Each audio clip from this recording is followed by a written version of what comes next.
咁啊10個新增嘅全民民選議席咧，就具體實質增加咗整個立法會嘅民選成分。咁你呢個同曾蔭權晚喺度講區議員互選有300幾萬選民做基礎，邏輯相似，係咪？點解你咁你即係咁樣講，你咪即係話不過人哋嗰個係互選，係咪？但係個互選嘅背後，佢呢啲區議員嗰400幾人。講緊係有300幾萬選民嘅基礎喎，咁當然冇300幾萬選民投票啦，即係300幾萬選民登記選民中嘅人去投票啊嘛，佢哋成日喺度偷換概念，即係講到我哋50萬人咧，佢就話我哋一敗塗地，咁我嗰50萬咪一樣係330萬人嘅基礎，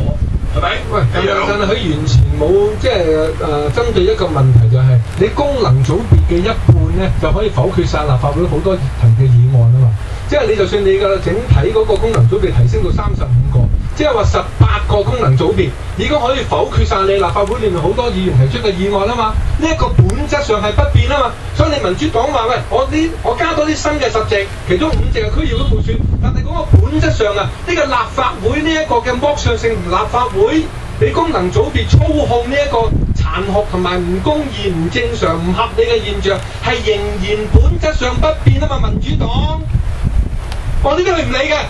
完全當冇出現，完全當呢啲問題唔發生，繼續俾呢個功能組別操控，繼續俾香港市民俾啲功能組別剝削。簡單嚟講咧，即係嗱，我哋好少比較深入去分析佢哋嘅地方，因為我哋基本上就唔贊成嘅。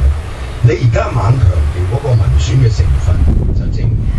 曾蔭權喺個辯論裏邊話，呢402個區議員有330萬選民做基礎，一樣咁荒謬，係咪啊？嗰個民選成分，咁佢認為呢個係一個進步嚟㗎嘛，亦都因為咁佢可以有可能接受你呢個改良方案。但係正如阿大狗講，你個本質不變，個結構不變，你有冇取消分組投票先？冇㗎。仲有你啲所謂5席新增嘅功能組別區議會用民選，佢大佬係區議員提名㗎嘛，提名嘅門檻又冇講。